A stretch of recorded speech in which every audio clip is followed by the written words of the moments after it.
Čau lidi, nečekaná zpráva lidí, zase někdo zavolal našeho starostu, ale tentokrát to bylo tato. Zbav se toho! Co to je? To je jaký UFO! Střík, jdeme, ať se zbavíme. Střík, už jsme zpět. A co tentokrát budeme dělat? Řekni nám, co budeme ukazovat. Představujeme další naše stavby. A tentokrát to bude co? Tentokrát to bude, to je překvapení, to se musíte podívat. Ty mezi tím ale budeš ještě pracovat, protože teďka máme strašně moc práce a když je škola. Tady dámy a pánové, podívejte se a já jdu pracovat. Začínáme se stavbou hradu. Zatím toho moc nemáme, zatím máme kousek zdi. Někdo neumí stavět. A začátky hradu, což je tohle, což mi dalo strašnou práci udělat tu podlahu, když máme podlahu z sandstone. A ty se zatím půjď do práce, mezi tím, co já budu ukazovat.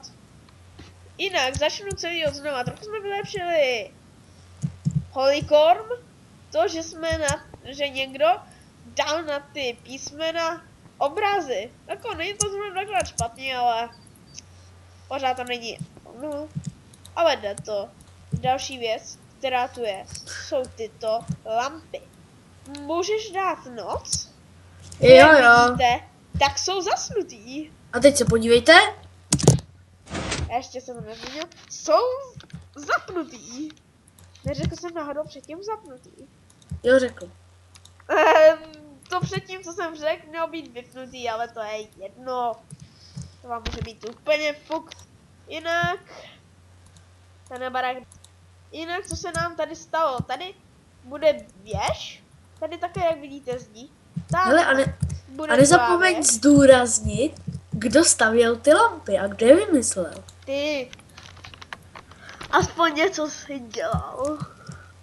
A další věc, která je tady, je, že si tady Matthew hrál s TNTčkama a vznikla nám tady taková menší věznice, která je ještě ve výstavbě, co teďka tady.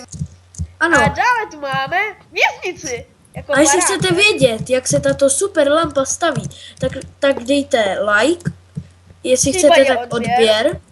A 100% odběr. A podle toho, kolik budeme mít lajků, podle toho uděláme tutoriál, jak udělat tuto lampu. Aha.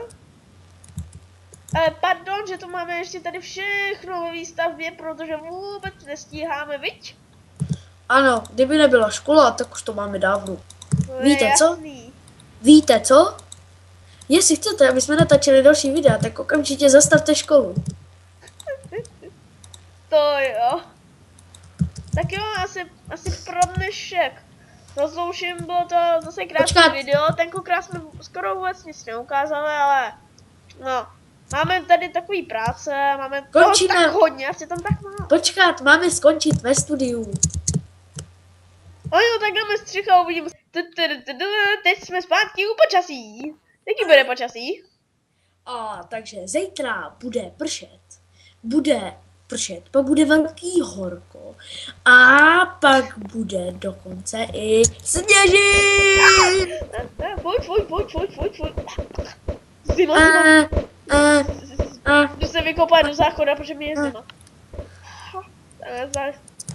Fuj, já jsem zapomněl spláchnout. No tak konec pro dnešní díl. A